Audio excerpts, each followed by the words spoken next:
नमस्कार, मी प्रतीक्षा. DNA मराठीमध्ये आपलं स्वागत. पाथर्डी तालुक्यातील डमाळवाडी मिरी गावातील भूमिहीन आदिवासी भिल्ल समाजातील कुटुंबांना राहण्यासाठी तसेच उदरनिर्वाहासाठी शेती करण्याकरिता शासनाची जागा उपलब्ध करून द्यावी या मागणीसाठी एकलव्य भिल्ल संघटनेच्या वतीनं जिल्हाधिकाऱ्यांना निवेदन देण्यात आलं.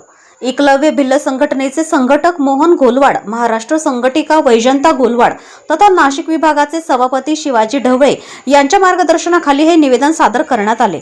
यावेळी सुनीता माई, पिवणेश बाई, बबन बर्डे, सयाजी पवार, सविता पवार, राजेंद्र माई, आसराबाई माळी, रमेश पवार, सुनीता पवार, सोनू दळवी, अनिता दळवे, गंगा पवार, शहाजी पवार, शहादेव पवार, अंकुश पवार, जिजाबाई पवार, बाबासाहेब माळी, भाऊसाहेब पिंपळे, दुर्गा पिंपळे, रामकिसन माई, शत्रुघ्न माई, सोनाली माई, सुनीता माई, मनीषा माई, कचरू माई यांच्यासह गावातील ग्रामस्थ मोठ्या संख्येने उपस्थित होते.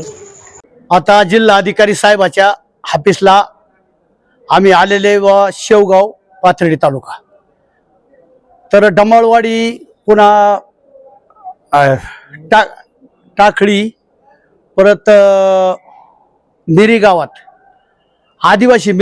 आदिवासी सगळे इथून माग अतिक्रम केलेले लोक होते. त्यात पोट भरण्यासाठी बाहेर गावी गेलती. कुणी ऊसतोडी इटभटी करते. तर जवळजवळ 30-35 वर्ष झाली ते लोक तिथं अतिक्रम करीत होते आणि ते लोक आज सगळे लोक तिथं अतिक्रम केलेले त्या गायरांमध्ये.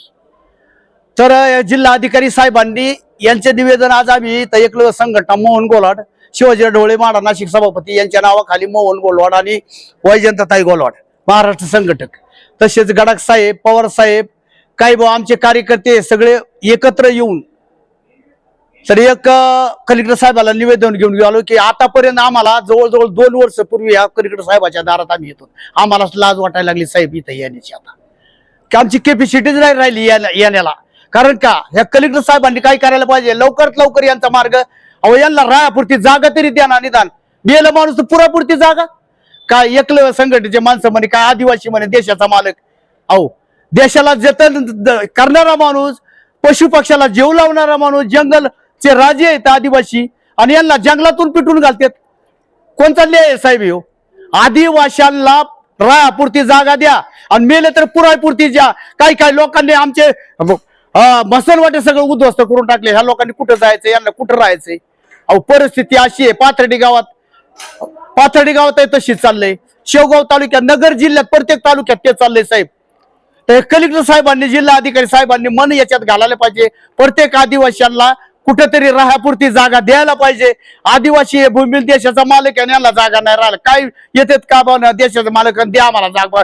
तुमच्या दारात आम्ही भीक मागायला दर दिवस येतो ते आम्हाला भीक कुणी वाढी ना. साहेब हे जरा लवकरात लवकर निवेदन व्हा. खाली तहसीलदारांनी काय करावं, नोटीस काढावा, ग्रामपंचायतनी नोटीस काढावा. या गरिबांनी कुठं जायचं यांचा विचार न केला ना तर आम्ही मोहन गोलवाड 100% अख्खे जंगल उद्ध्वस्त करणार आहे. आणि आमच्यावर काय गुन्हे दाखल करायचे तुम्ही करू शकत आहे साहेब. आम्ही 14 मिनिटं नाही, आम्हाला 14 दिवस जरी अटक केलं तर आम्ही एकही जंगल नीट ठेवणार नाही. सगळ्यांना मी आव्हान देतो शेवटचा, आता परत काय तुमच्या दारात आम्ही येणार नाही. तुम्ही जर लवकरात लवकर कारवाई करून या गोरगरिबांना जर न्याय दिला तर एकलव्य संघटना शांत राहणार. नाही तर रस्ता रोको प्रत्येक तालुक्यात आम्ही रस्ता रोको करणार येतं. बघू रस्ता रोको असं करणार की ह्या महिला येतात यांच्या हातात काठाळ लाकूड देणार आणि रस्त्याला उभा करणार. आम्ही सगळे शिवाजी ढवळे माडा नाशिक सभापती सगळे येणार आणि आम्हाला न्याय पाहिजे. मी सुनीता माळी. आम्हाला आमच्या गावात जागा पाहिजे आणि जागा मिळवण्यासाठी नाही का सर्व लोक इकडं मिरी गावातून आम्ही आलेलो आहे कलेक्टर साहेबांकडं. शामराव गडाख, राहणार टाकळी, तालुका शेवगाव, जिल्हा अहिल्यानगर. पाथर्डी शेवगाव तालुक्याचे पूर्ण आदिवासी आम्ही जागा मागण्यासाठी कलेक्टर ऑफिसला आलेले आहेत. आम्ही त्यांना निवेदन दिलं आणि साहेबांना सांगितलं का साहेब आम्हाला कुठंतरी राहण्यासाठी जागा द्या. आम्ही मूळचेच भूमीन लोक आहेत, आम्हाला कुठंही बी आमच्या मालकी हक्कीची जागा नाही. तर आम्ही तुम्हाला उतारे कुठून द्यायचे, आम्हाला तुमचेच कर्मचारी सांगत आहेत का आम्हाला तुम्ही या जागेचा उतारा द्या, आम्ही तुम्हाला घरकुल देऊ. आमच्या जागा जर आम्ही भूमी नसल्यामुळं आमच्या जागेवर कुठंही बी आमच्या नावावर कुठं गुंठा नाही तर आम्ही त्यांना उतारा पडून द्यायचा. म्हणून आम्ही कलेक्टर साहेबांना निवेदन दिलं आम्हाला कुठंतरी जागा द्या. आणि एवढंच नाही तरी आम्ही टाकळीचं निवेदन आधीच प्रकरण दिलेले आहे त्यांच्याकडं. आमचे सगळे कामं झाले पण अधिकारी लोक टाळाटाळ करतात. म्हणून आज मी इथं पत्र द्यायला आलो होतो पण ते म्हणले तुमचं काम झालेलं आहे तर तसं इतर लोकांचं झाला पाहिजे म्हणून आम्ही सगळे गोळ्यामेळ्याने झालो आणि कलेक्टर साहेबांना निवेदन दिलं. नाहीच त्यांनी जर आमचं काम केलं तर आम्ही रस्ता रोको आंदोलन करू, एवढी मागणी आम्ही त्यांना केली. प्रतिनिधी मुंतजीर शेख, DNA मराठी, अहिल्यानगर.